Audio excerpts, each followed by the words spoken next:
ନା ଇଚ୍ଛାମଣି ନାୟକ, ମୋ ଘର ସୋରିଷ ପୋଖରୀ। କ'ଣ ହେଇଛି ସୋରିଷ ପୋଖରୀ ଗୋଟେ ପୋଲ ନିର୍ମାଣ ହେଉଛି, ସେଠି ନିମ୍ନମାନର କାମ କରାହେଉଛି, ଏପର୍ଯ୍ୟନ୍ତ ଯେଇ ନାହାନ୍ତି, ଯେ ପୋଲିସ ଫୋର୍ସରେ କାମ କରାହେଉଛି, କ'ଣ ହେଇଛି?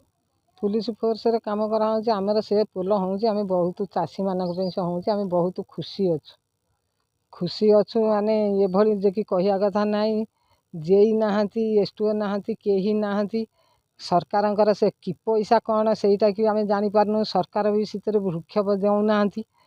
ଆଉ ଯେଉଁ ନିମ୍ନ ସ୍ତରର ପୋଲ ନିର୍ମାଣ ହେଉଛି, ସେଥିରେ ବାଲି ଯେତିକି ମାଟି ସେତିକି ଗୋଡ଼ି ବି ଇଏ ଦେଉଛନ୍ତି, କମ୍ ଦେଉଛନ୍ତି। ତାକୁ ଖାଲି ପୋଲ ନିର୍ମାଣ କରି ମା କରିକିରି ଖାଲି ପଇସା ସରକାରଙ୍କର ଲୁଟପାଟ କରୁଛନ୍ତି।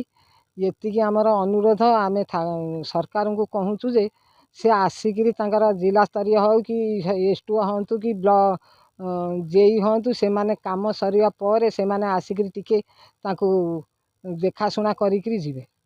ପ୍ରକାଶ ଶୁଣ, ଏ କାମଟା ଯେଉଁ ହେଇଛି ଭଲ ହେଇଛି, କିଛି ଖରାପ ହେଇନି।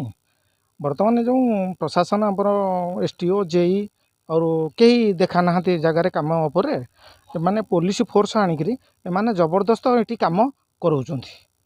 ଆଉ ଏମାନେ ଯେଉଁ କାମ କରୁଛନ୍ତି ଯେମିତି ଜଲ୍ଦିରେ କାମ ହେଉଛି, ପୁରା ସାଙ୍ଗେ ସାଙ୍ଗେ ବାଲି ଗୋଡ଼ି ସବୁ ସିମେଣ୍ଟ ସବୁ ଆସି ସାଙ୍ଗେ କାମ ହେଉଛି। ପୋଲିସ ଫୋର୍ସ ଠିଆ ହେଇଛନ୍ତି, କାମ ହେଉଛି, ନିମ୍ନମାନର କାମ ହେଉଛି ଯେ ସେ କାମର କିଛି ଦିନ ବି ପୋଲ ରହିବ ନାହିଁ। ଆଉ ଏ ତଦନ୍ତଟା ଆପଣ ଗଭର୍ଣ୍ଣମେଣ୍ଟକୁ କୁହାଯାଉଛି ଯେ ତଦନ୍ତ ତୁରନ୍ତ ଏ ପୋଲ ବିଷୟରେ କରନ୍ତୁ। ଗ୍ରାମବାସୀରେ ଏତିକି କହିବି ଯେ ପୋଲ ହେଉଛି, ମୁଁ ପୋଲକୁ ସ୍ୱାଗତ କରୁଛି। ପୋଲଟା ହେଉ, କିନ୍ତୁ ଆମ ଚାଷୀମାନଙ୍କ ପାଇଁ ସୁବିଧା ପାଇଁ ଆମେ ପୋଲଟା ଚାହୁଁଥିଲୁ। କିନ୍ତୁ ସେ ପୋଲଟାରେ କ'ଣ ଯେଉଁ କଣ୍ଟ୍ରାକ୍ଟର କୁନା ଖଣ୍ଡୁଆଳ ସେ କଣ୍ଟ୍ରାକ୍ଟ କାମ କରୁଛି, ସେ କାମ ପଇସା ପାଇବ ବୋଲିକି ସେଇଥିପାଇଁ ସେ କ'ଣ କରୁଛି ନା ବାଲି ଗୋଡ଼ି ମାଟି ତା'ର କିଛି ପରିମାଣ ସମାନ ଭାବରେ ଦେଉନାହିଁ।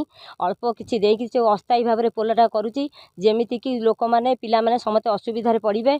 ଅଳ୍ପ ଦିନ ସେ ପୋଲ ଲାଷ୍ଟିଂ କରିବ, କିନ୍ତୁ ପଇସା ଲୋଭରେ ସେ ଏ କାମ କରୁଛି। ଅଧିକ ପଇସା ସେ ପାଇବ, ଆଉ ତା'ର ବିଲ୍ ପାଇଁ ସେ ଏ କାମ ସବୁ କରୁଛି। जदि आपंक आम भिडी भल लगा तेब आम चैनल को लाइक शेयर सब्सक्राइब करने को जमा भी भूलु नहीं।